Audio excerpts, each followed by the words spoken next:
Ladies and gentlemen, join me in welcoming the next head football coach of the Bryant High School Stampede, Mr. Christion Jones. Appreciate it, man. Appreciate it. I appreciate it, man. I give all the glory to God, man, for this opportunity to be able to be a part of this organization, but more so than anything, to be able to coach and mentor our young men. I am elated and appreciative of our directors, our principal, and all the assistant principals and our VPs here. I truly take pride in what I do in terms of development of young men, with the understanding that these young men will outlive football. All right, so we have to put them on a pedestal of excellence and hold the standard outside of the sport. All right, so that's going into the classroom, that's walking into the grocery store and being a part of the community.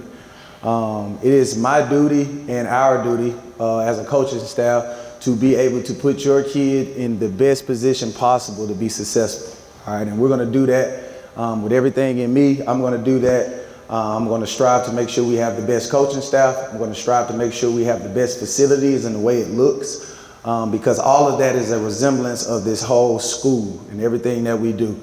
All right, so in the community, I need everyone to be able to be patient, all right, but be diligent and be faithful behind everything that we're going to do. The way I coach with a standard of excellence, with detail, with the way I approach things. There's a certain appearance that I like to see. It's a certain way to do everything, and we're going to do things the right way here. As I told the players, we are not behind. We are not behind schedule. We are not on a standstill. It's just like being in traffic. When you leave here in rush hour, you just get a little traffic, but you also understand that you still gonna get to the house. You still gonna get to your final destination. So we just got a little traffic, and we're gonna dig deep. We're gonna dig very deep in everything that we have. I'm gonna challenge these kids, all right, but our non-negotiables, they will not be disrespected, all right, they will not be belittled, all right, and then we will not demean or diminish, all right, their self-esteem. All right, what we're going to do is the reverse. We're going to uplift all those things so they can walk around with confidence in everything that they do, so they know that they're going to be excellent young men in the community. All right.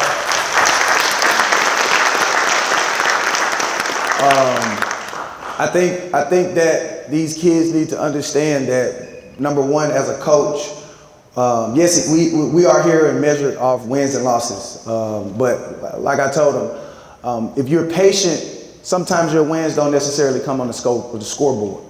All right. If we can change these kids' lives, and more so for me, it's important to change their thought process on how they do everything that they do. All right. It is very important that they have their mind made up every single day that they're going to be better than they was yesterday.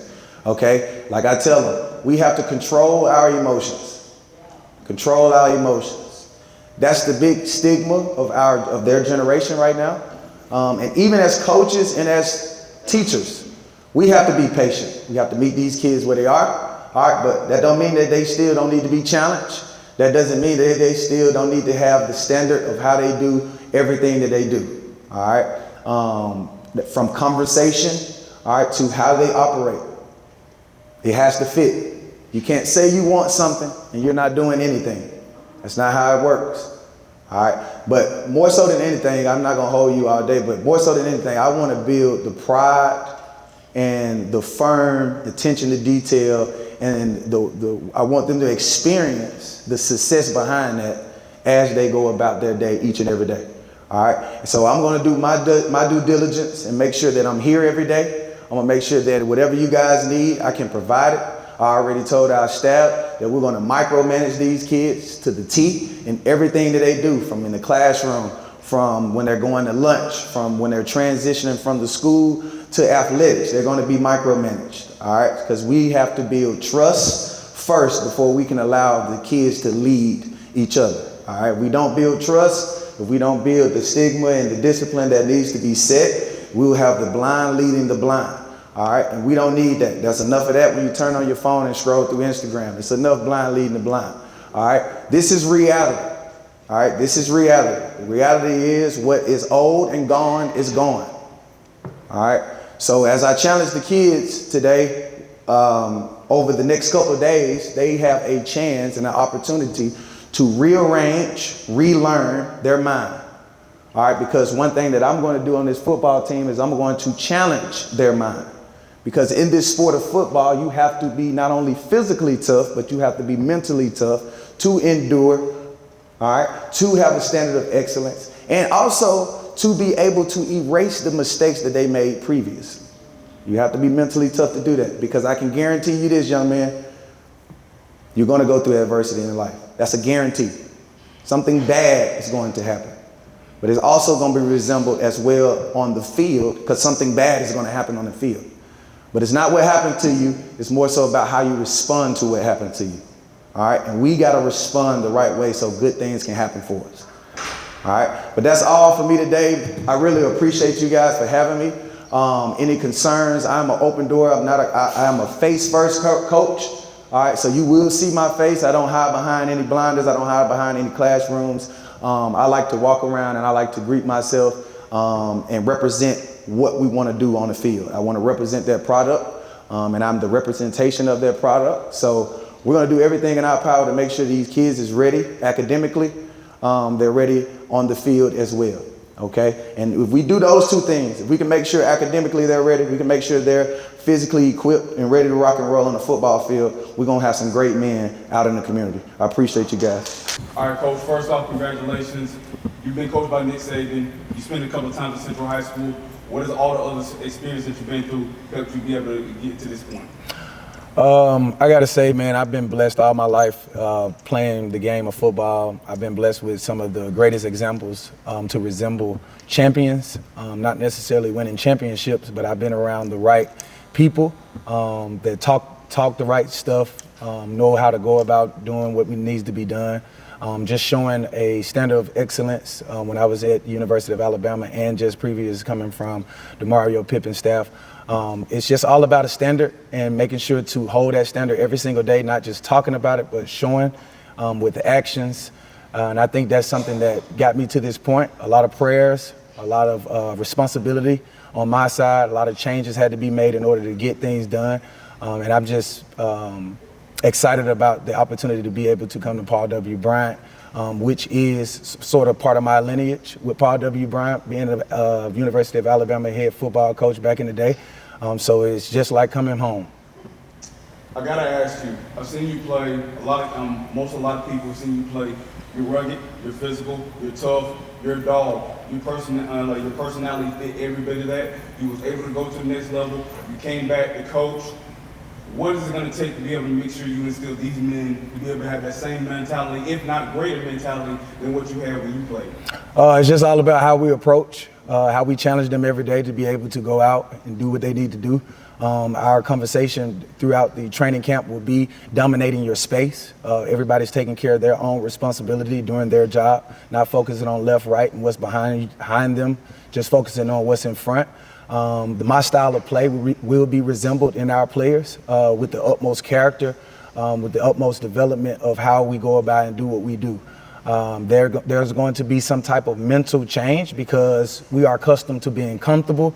We are comfortable with being mediocre once you get to that point. All right. So, but what we want to do, we want to change the mentality from being comfortable to being uncomfortable situations and being comfortable in those situations so that we can mentally develop our kids to face and meet every challenge that they're ever going to face and meet in their real lives. Talk about the relationship building, how important that will be to help these guys get through and you guys be successful. Maybe not in the win-loss column, but just in life. I think relationships is everything. So I've had a conversation with the coaches about how we could conduct ourselves in front of the kids, how we conversate with the kids on and off the field is very important. The words we use, the tone we use is all important. Football is a mean, egregious sport. But sometimes you have to have sympathy. You have to be there for them. You have to be able to be a mentor. You have to be father figure. You have to be big brother. There's a lot of different hats and roles that we're going to have to be in terms of coaches and faculty members here at Paul Bryant. There's a lot of roles that these kids need us to play. And some kids need you to play multiple roles in their lives in one. So it's just encouraging that, embracing that, and understand, man, we got a long way to go. But we're going to reach where we want to go slowly but surely. And the good thing about it, you were here in this region last year. You knew this team last year, and you know all your opponents. Talk about your prospects for this year and how you think you guys will do on the scoreboard. Well, the thing about it is, I think what we need to do is just focus on where we are right now. We don't need to focus on where we were or where we're trying to go. We just need to take it day by day. But yes, I played against them when I was at Minor High School. I played against Paul Bryant, coached against them when I was on the staff at Minor High School and been on the staff last year. So I'm very familiar with this region. I'm very familiar with the opponents that we're going to have to face. And I'm very familiar with what it's going to take to win football games, because at the end of the day, that's what we're here to do. We're here to win in football and in life. All right, so at the end of the day, we just got to go and do what we do, figure out what that is that we do well, and we'll add on from there. But right now, we're going to just take it one step at a time. Like I said before, we're not behind. We're just in a little traffic. But once it clears, we're going to be full force. Season's about to start very soon. What's going to be the first thing that you got to get off the checklist to make sure these guys are ready? First thing first, we got to make sure that we're evaluating our coaching staff. We got to make sure we're putting the right group of guys together to be able to go out here and affect these young men in an incredible way. We also got to make sure we're challenging our players in practice in terms of how we operate. And we already discussed the non-negotiables. When I say non-negotiable, it means conversations with yourself about whether or not you're going to do what you need to do to be successful. And there's a lot of non-negotiables. For example, on the field, there would be no walking on the field, right? That's a non-negotiable. We're not negotiating with you on whether or not anything is no excuses. We're just making sure that we do what we need to do. So things of non-negotiables, that's what we're going to instill in our players. And they will understand, and everybody will understand what their job is, what the expectation is at practice, and what's the expectation and the goal is for Friday nights. Two more questions. One, talk about your journey. You played against this team. You played for University of Alabama. You're a two-time national champion. You went to the NFL. You came back. You coached against this team, and now you get to head coach the team that you've gone against pretty much your whole entire life. Talk about the journey to be able to get here. Well, I'll say, man, with all that being said, God works in mysterious ways. I had it in my bucket to be a head coach in 3 years, and I wrote that down last year. So my timing wasn't God's timing, obviously. I've had an incredible career playing the game, an incredible career coaching the game. To get me motivated to coach, I started a business right during COVID, training kids. I've trained a lot of Paul Bryant kids back in the day. I've had 7-on-7 camps and teams to where we developed kids and gave them opportunity to expose themselves to all around the country talent. So I'm not unfamiliar with the community. I'm very much familiar with the city of Tuscaloosa.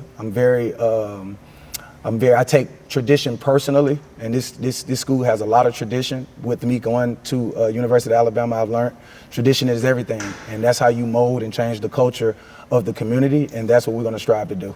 Last question, what's the message to the fan base, what's the message to the parents, and what's the message to these kids to be able to get ready? I think everybody needs to change their thought process of how things were and go ahead and get themselves in gear to how things will be. Change your mindset from the community to the players. Go ahead and get yourself ready to rock and roll. The product may not be what you want to see immediately, but the product will be what the standard is. And the standard is the excellence of detailed, of discipline, of making sure that we are mentally and physically prepared to go into any field and go to war. And really that's the word that I need the community to be behind me and supportive and ready to go to war about anything that we need. Have the support system for the school alone in all sports, but more so importantly, what's coming up, and that's football. And we need everybody to be geared in. Like I tell the players, don't be here, be present. So that's the message. Coach, if you had a chance to think about, the obvious connection between yourself, this school, and the University of Alabama, and you also have your old coach still over there, the resources and the support that you could get, do you plan to kind of utilize that to help this program grow? 100%. I will have bodies from the front office from the University of Alabama walking through, meeting our guys, getting closer to our guys. They will have an opportunity to have coaches that I do know and communicate with to be able to have kids to go up to their campus and to come to our campus to see these guys. So they will have eyes on them. It's not about who's being recruited. It's about us putting the product out there and marketing our product and being able to show people that we have kids on this side of Tuscaloosa who can play as well. But it's going to be the kids' challenge to make sure they're doing everything that they need to do in order to get that scholarship, because it's going to be hard, but we're going to use all of our resources that we can use in order to give these kids everything that they need.